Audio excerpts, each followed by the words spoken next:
The BRICS 2025 summit is here, but these nations are not just coming to talk. They are laying the foundation for a post-dollar world, launching a blueprint for a new world order that does not include the US at the center. The last time global powers came together to create a new monetary system, it was Bretton Woods in 1944, but now BRICS is set to do it again, although this time without the West, without the dollar, and with gold on center stage. But what would it take for BRICS nations to break free from the dollar? What clues can we expect to see at this week's summit to reveal just how close that date is? What would a post-dollar world actually look like? And most importantly, how does this impact your savings and your financial future?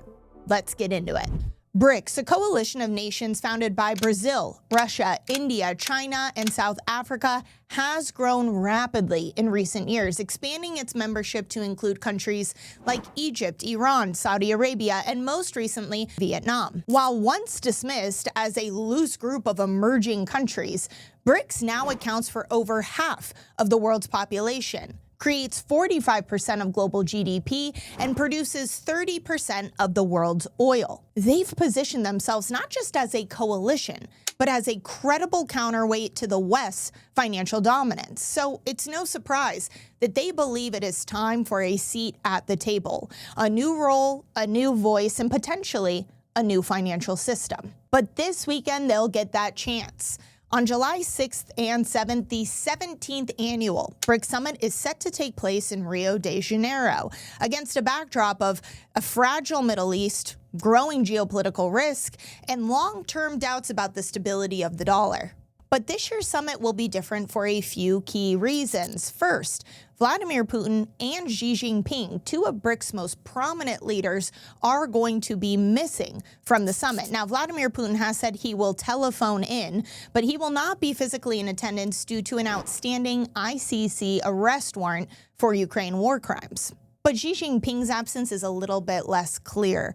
China's official statement is that it's because of scheduling conflicts, but most speculate that that is not the real reason. It could be that he's trying to avoid any conflict with the Iranian government. It could be that he doesn't want to appear weak, or there's some kind of optics issue with India following their fragile reconciliation. But whatever the reason, China's influence is not fading. In fact, it's quite the opposite. Many now believe that much of China's strategy has just gone underground, with them operating through trade corridors and secret gold accumulation, payment rails versus boastful podium promises. Meanwhile, Vietnam's addition to BRICS as a partner country and first-time attendee marks a major strategic shift for BRICS. As a member of ASEAN, Vietnam helps BRICS extend its influence into Southeast Asia, part of a broader play to turn BRICS into the Global South's G20. But what exactly can we expect to happen at this year's summit? Well, officially, the agenda includes a broad range of items, ranging from AI governance to climate action to regional development. But unofficially, there is one big topic, and that is building the foundation of a new global system that insulates them from Western control. So here are the 4 things to watch this year that could further that overall goal, starting with number 1, expanding local currency utilization. When we think about BRICS, they've already started putting this in place. China and Saudi Arabia, India and Russia, countries settling in local currencies. This, of course, hurts the dollar because it is a shift away from utilizing the dollar and instead strengthening BRICS currency ties. Number 2, there's been a lot of chit-chat about this one, BRICS Pay. This is a cross-border payment structure that would cut out SWIFT and the Western-influenced infrastructure that underpins it. After the U.S. froze Russia's reserves following the war in Ukraine and cut them off from the SWIFT payment system, it was a massive wake-up call to the rest of the world. The message was loud and clear. If you disagree with Washington, your reserves are not safe. Suddenly, it became clear that the global reserve currency was not neutral. It could be weaponized at a moment's notice, which prompted all of these different countries to band together and say, we have to come up with an alternative solution. This brings us to number 3, progress on a neutral settlement anchor. Now, this is where gold comes in, because it's no secret that central banks have been buying gold in staggering amounts, specifically BRICS central banks. There's a reason for this. It's not a hedge. It's not speculation. They are positioning themselves because a dollar collapse doesn't happen overnight. It is a slow motion process that then begins to pick up steam, and then eventually the collapse comes, but it happens in increments. And along the way, what they're doing is accumulating as much gold as possible so that they insulate and protect their wealth before that final collapse happens.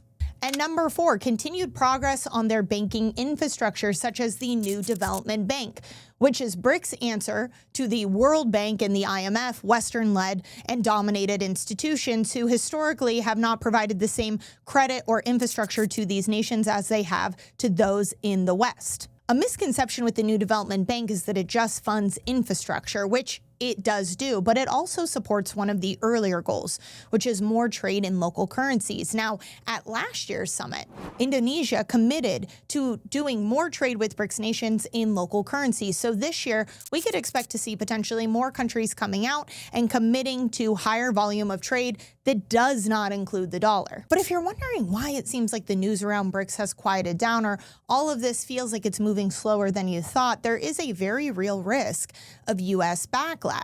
For anyone out there who thinks that it's all about launching a BRICS currency tomorrow and that somehow these BRICS nations have failed, you're missing the bigger picture here, that every payment rail, every gold purchase, every single little thing that's happening, that is a success and part of quiet determination as they continue to lay the foundation and build a strategy for what's coming next. The truth is, a parallel system is emerging, one that's been built out of quiet determination, one that does not rely on the dollar at the center, that can't be sanctioned or frozen or seized. So what does a BRICS success actually look like? What does it mean for anyone holding dollar-denominated assets? Because for many on a global scale, a BRICS success just means that everyone has an equal seat at the table. But it's not that simple. Because the dollar is the global reserve currency, the United States has become increasingly dependent on its ability to create debt that is funded by demand for dollars. A BRICS success means that oil no longer has to be priced in dollars. New trade routes emerge. Dollars aren't at the center of payment structures, and therefore nations no longer feel the need to hold dollar assets, meaning there is a declining demand for our debt, and the United States cannot keep the system running. But that fallout lands right here at home. The value of your dollar goes down. As prices rise, more dollars are printed, meaning your savings, your retirement are all worth less.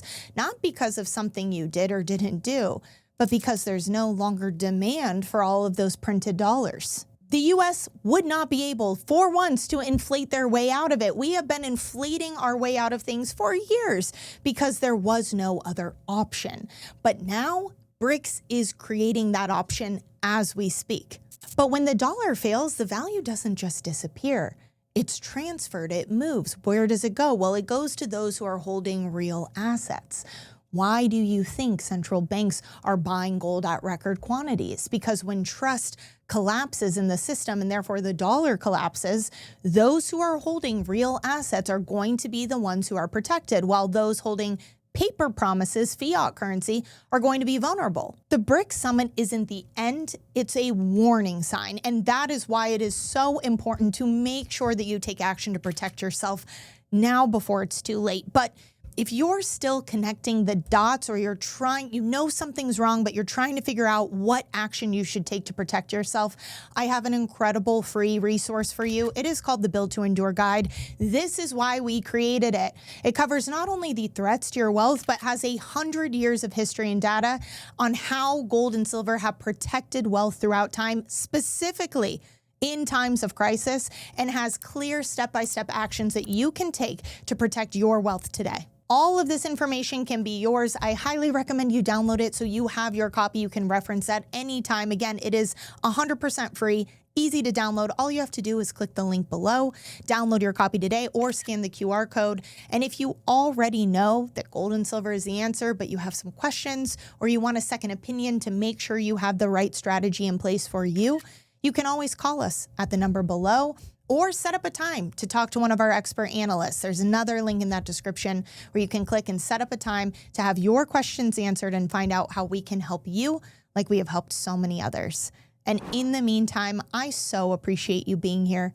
I'm Taylor Kenny with ITM Trading, your trusted source for all things gold, silver, and lifelong wealth protection. Until next time.